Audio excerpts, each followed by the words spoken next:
सरकार, वर्तमान सरकार, देश के प्रधानमंत्री क्या तो झूठे हैं। उन्होंने कहा था अपनी रैली के अंदर, मंचों पे कहा अजीत पवार पे 70,000 करोड़ का घोटाला और जेल भेजेंगे, और वहाँ का मुख्यमंत्री कहता है अजीत पवार को चक्की पिसवाई, जेल कटवाई। आज अपनी गोद में बिठा लिया, अपने गठबंधन में ले लिया। तो ऐसा कौन सा, मुझे ये बता दें, जिनकी पट्टी चढ़ी हुई है वो ये बता दें, ऐसा कौन सा मोदी शराब आ गया जो बासमती में धुल के वो साफ हो जाते हैं, पाक हो जाते हैं, घोटाले खत्म हो जाते हैं। महबूबा मुफ्ती से तुमने सरकार तो बना ली, जो जो तुम उसे विरोधी मानते थे और उसके बयान इतने खतरनाक आते थे, वहाँ कश्मीर के मुद्दे पे वो गलत बोलती थी। तो तुम्हें सिर्फ सरकार चाहिए। देश मर रहा है, क्या देश के लोग कट रहे हैं?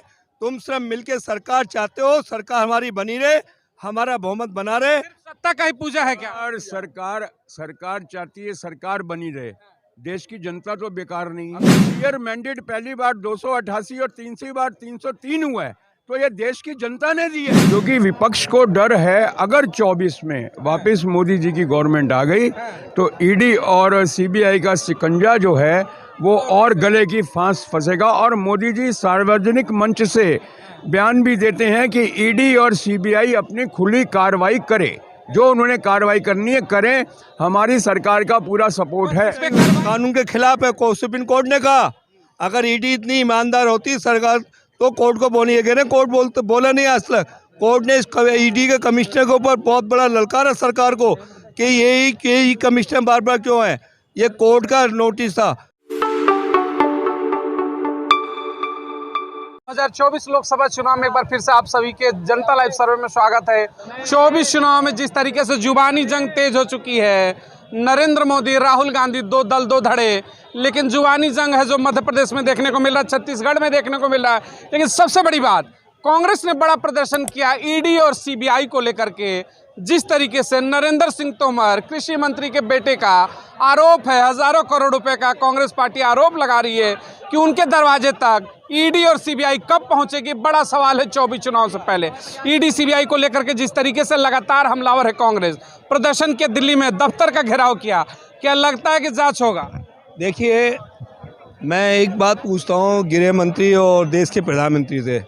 विपक्ष पे तो 1 मिनट पे ईडी चली जाती है, सीबीआई चली जाती है। नरेंद्र सिंह तोमर के बेटे पे 10,000 करोड़ का घोटाले का क्लियर करा और सरकार भी मान रही है इस बात को, लेकिन उसकी गिरफ्तारी कब होगी? ईडी उसके यहाँ का उसे कब गिरफ्तार कर रही है, ये बता दें मुझे। तो ईडी मतलब खाली विपक्ष के लिए पैदा हो गई क्या? ईडी से विपक्ष के लिए हो गई? अगर छींक आएगी तब ईडी पहुँच जाएगी, खांसी आएगी तब ईडी पहुँच जाएगी उनके यहाँ। घोटाले हो ना हो ईडी छापा डाल देगी। ईडी के अधिकारी खुद राजस्थान में 15 लाख की रिश्वत लेते हुए पकड़े जा रहे हैं। ये क्या ड्रामा आ रहा है इस सरकार में? ये नया ड्रामा पैदा हो गया सरकार में। क्या लग रहा है कि ईडी और सीबीआई निष्पक्ष नहीं है? आप लोग आरोप बार बार लगाते कांग्रेस कि भाई इशारे पर काम कर रही है, क्या कांग्रेसियों को ध्यान दे रही है क्या ईडी सीबीआई? मेरा कहने का मतलब है ईडी और सीबीआई नरेंद्र तोमर के लड़कों को कब गिरफ्तार कर रही है? वो सरकार में इसलिए मतलब उसको गिरफ्तार नहीं हो रहे। विपक्ष के आदमी को साली छींक आ जाए तो ईडी के छापे पड़ जाते हैं, गिरफ्तारी के नोटिस आ जाते हैं, और ईडी के अधिकारी पकड़े जा रहे हैं 15 लाख की रिश्वत लेते हुए। क्या ड्रामा है? इस तरीके से मध्य प्रदेश चुनाव में नरेंद्र सिंह तोमर कृषि मंत्री, उनके बेटे की एक वीडियो लीक हुई है, इसमें हजारों करोड़ के लेन देन की बातें हो रही है। कांग्रेस हमलावर कर रही कि ईडी सीबीआई केवल कांग्रेस वालों को ही पकड़ती है, इंडिया गठबंधन विपक्षी पे जाती है, भाजपा वालों के पास कब जाएगी? ऐसा है या फिर निष्पक्ष है, बढ़िया है? निष्पक्ष नहीं, ईडी निष्पक्ष नहीं है। नहीं, ईडी सीबीआई नहीं, कहीं कुछ आपको लग रहा है ऐसा? हाँ। किसके इशारे पर काम करती है? अब आगे तो हमको नहीं नॉलेज है, लेकिन प्रधानमंत्री को नहीं कहेंगे, प्रधानमंत्री अपना काम ठीक कर रहे हैं। तो प्रधानमंत्री तो मालिक है, उनको क्लीन चिट भी दे रहे हैं, नो, नो, और नो। के शक भी जाहिर कर रहे हैं। क्या कर रहे हैं सर, बताइए, निष्पक्ष है? सर, अगर निष्पक्ष ना हो तो सुप्रीम कोर्ट, हाई कोर्ट बैठे हैं सर, डिसीजन तो वही लेंगे कि वो निष्पक्ष है कि नहीं। अभी तक ईडी सीबीआई ने जितने भी केस डाले हैं, कोर्ट ने उनको मेरिट पे लिए, और ना कभी कोर्ट ने इनकार की है, ना कोर्ट ने कोई ऐसी टिप्पणी की है कि आप निष्पक्ष नहीं हैं। हमें इतना पता है कांग्रेस के राज में सीबीआई को सरकारी तोता बोला गया था कोर्ट की तरफ से, जो तोता है और सरकारी पिंजरे में कैद है। ये सीबीआई के ऊपर कोर्ट ने बहुत टिप्पणी की थी। अभी आज तक जितने ईडीआई और सीबीआई के केस हुए हैं, अभी तक तो ऐसा कोई कोर्ट से डिसीजन नहीं आया है। और हमारे देश में सर ऐसा है कि कुछ बचा हो चाहे ना बचाओ, कुछ बचा हो चाहे ना बचाओ, कोर्ट जरूर बचा हुआ है और देश की जनता कोर्ट को मानती है। आज आपका मेरा झगड़ा भी हो जाए तो मैं भी आपको बोलूँगा कि आपको कोर्ट में देख लूँगा। तो कोर्ट की निष्पक्षता पे हम संदेह नहीं कर सकते हैं। तो ईडी और सीबीआई जो कर रही है कोर्ट के थ्रू कर रही है, नहीं तो कोर्ट ही सबसे पहले उनके ऊपर उंगली उठाएगा। सीबीआई को आपने कहा कि क्लीन चिट आपने भी दिया, सवाल जरा इनसे भी ले लेते हैं, क्या वाकई में इन्होंने जो कहा ईडी सीबीआई का मामला वही है? अगर ईडी का मामला वही होता तो सुप्रीम कोर्ट अपनी कानूनी कार्रवाई नहीं करती। सरकार को भी नलकारा कि आपको यही कमिश्नर पसंद है, क्यों कमिश्नर कानून के खिलाफ है? को सुप्रीम कोर्ट ने कहा अगर ईडी इतनी ईमानदार होती सरकार तो कोर्ट को बोलिए ना, कोर्ट बोला नहीं आज तक। कोर्ट ने इस ईडी के कमिश्नर के ऊपर बहुत बड़ा ललकारा सरकार को कि यही कमिश्नर बार बार क्यों है। ये कोर्ट का नोटिस था, ये कोर्ट की वजह से ही उसको हटाया गया। नहीं ये फिर बदलते नहीं, देखिए ऐसा है, हर सरकार के पास चाहे वो कांग्रेस की हो चाहे बीजेपी की हो, सरकारी विभाग में एक्सटेंशन देना उनके संविधान में लिखा हुआ है, वो एक्सटेंशन दे सकते हैं, पावर है। हाँ, उनका पावर है, संविधान में लिखा हुआ है। लेकिन अगर कोर्ट ने इस चीज़ को संज्ञान लिया है तो अभी जो है ईडी के जो अभी भी जो बने हुए हैं अध्यक्ष, वो भी कार्यकारी बने हुए हैं, अभी तक पक्का फाइनल नहीं हुआ है, 1 महीने का टाइम दिया हुआ है उनको भी। तो अगर उनका काम अच्छा लगा होगा तो सरकार ने एक्सटेंशन। सवाल है कि जिस तरीके से विपक्ष हमलावर रहता है कि ईडी और सीबीआई कहीं ना कहीं कंट्रोल करते हैं मोदी जी, ये विपक्ष हमलावर है या फिर वाकई में कुछ ऐसा? नहीं, विपक्ष 100% हमलावर है और ये रहेगा, क्योंकि विपक्ष को डर है अगर 24 में वापस मोदी जी की गवर्नमेंट आ गई तो ईडी और सीबीआई का शिकंजा जो है वो और गले की फांस फंसेगा। और मोदी जी सार्वजनिक मंच से बयान भी देते हैं कि ईडी और सीबीआई अपनी खुली कार्रवाई करे, जो उन्होंने कार्रवाई करनी है करें, हमारी सरकार का पूरा सपोर्ट है। इस पे कार्रवाई हो रही हो भाजपा का ना हो, वो भाजपा का ऐसा कुछ नहीं है। ऐसा फिर तो नरेंद्र सिंह तोमर के बेटे पे होना। अभी 1 मिनट, नरेंद्र सिंह तोमर का कोर्ट में केस चल रहा है सर, ऐसा नहीं है कि वो कोर्ट में केस नहीं चल रहा। क्योंकि भी केस चलते हैं लेकिन उनको समन चला जाता है। नहीं, समन नहीं, उनका भी कोर्ट में केस जा चुका है, तो कोर्ट के थ्रू उनके ऊपर कार्रवाई होगी सर, ऐसा नहीं है नहीं होगी। एक छोटा सा सवाल है, आपने बहुत क्लियरेशन बढ़िया दे रहे हैं। अजीत पवार जी को लेकर का बार बार भारतीय जनता पार्टी हमलावर रहती थी जब तक कि वो महाअघाड़ी में थे, यानी कि महाराष्ट्र में कांग्रेस वाली सरकार में थे। जैसे ही सरकार टूटी वो भाजपा के गठबंधन में आए, लेकिन अब उनके ऊपर आरोप प्रत्यारोप नहीं लगते और ना ही ईडी सीबीआई का कोई शिकंजा होता है, तो बार बार विपक्ष इन चीज़ों का सवाल उठाता है। इसको आप क्या कह रहे हैं? एक बात सुनिए, अजीत पवार के अभी आए हैं, वो 1 साल हुआ होगा या अब होने को आ रहा है बीजेपी में आने में, और उनके ऊपर मैं मुंबई 29 साल रहा हूँ, 94 में उनके ऊपर से सिंचाई विभाग का केस चल रहा है, मतलब केस नहीं आरोप चल रहे हैं, सिंचाई विभाग में करोड़ों अरबों रुपए का घोटाला हुआ। तो उस समय से जब केस चल रहे हैं उस समय से कोई कार्रवाई नहीं हुई उनके ऊपर। जब उस समय से आरोप चल रहे हैं उस समय वो महाअघाड़ी में भी हैं, वो उसके बाद कांग्रेस में भी थे, तो उस समय वो केस के बारे में कोई बात नहीं कर रहा। छोटा सवाल उठता है कि मंचों से तो वर्तमान ऐसा है, सरकार वर्तमान सरकार देश के प्रधानमंत्री क्या तो झूठे हैं। उन्होंने कहा था अपनी रैली के अंदर मंचों पे कहा अजीत पवार पे 70,000 करोड़ का घोटाला और जेल भेजेंगे, और वहाँ का मुख्यमंत्री कहता है अजीत पवार को चक्की पिसवाई, जेल कटवाई। आज अपनी गोद में बिठा लिया, अपने गठबंधन में ले लिया।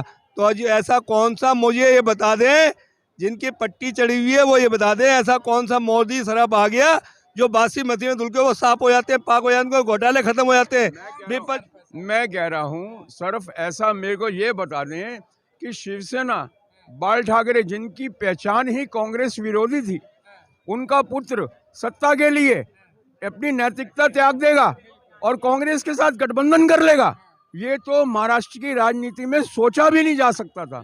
सत्ता पाने के लिए क्या क्या करना पड़ता है, ये बहुत कि महबूबा मुफ्ती के साथ भी हो गया, यानी राजनीति में सब एक ही चट्टे बट्टे। मुफ्ती के साथ क्या हुआ, नहीं बनाई, लेकिन उस समय जो हुर्रियत को जो थी, महबूबा जिनको उठा रही थी, जिनको नज़रबंद किया गया, जो आज़ाद कश्मीर का नारा लगाते थे, अपने बच्चों को ऑक्सफोर्ड में पढ़वाते थे और यहाँ कश्मीर में अपने बच्चों को नहीं पढ़वाते थे, वो आज़ाद शब्बीर शाह हो गए, यासीन मर्चेंट, सारे जितने लोन हो गया, ये लोग क्या करते थे कि ये आग सुलगानी है इन्होंने।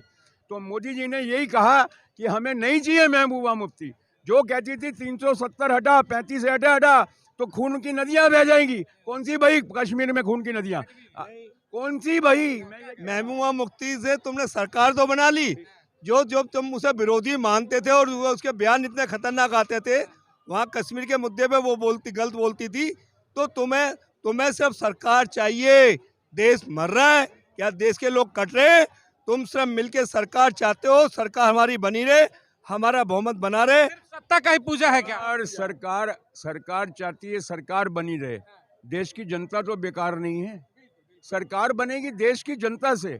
अगर क्लियर मैंडेट पहली बार 288 और तीसरी बार 303 हुआ है तो ये देश की जनता ने दी है। सवाल एक उठता है सर, एक छोटा सा सवाल लूंगा। आपने कहा मैंडेट की पूजा होती है लोकतंत्र में, जहां मैंडेट नहीं मिलता है वहां खरीद भी तो लिया जाता है, सिस्टम तो सारा ब्रेक हो जा रहा है। खरीदने की बात अलग है, मैं ये कह रहा हूँ खरीदेगा कोई तो प्रूफ हमें मिले।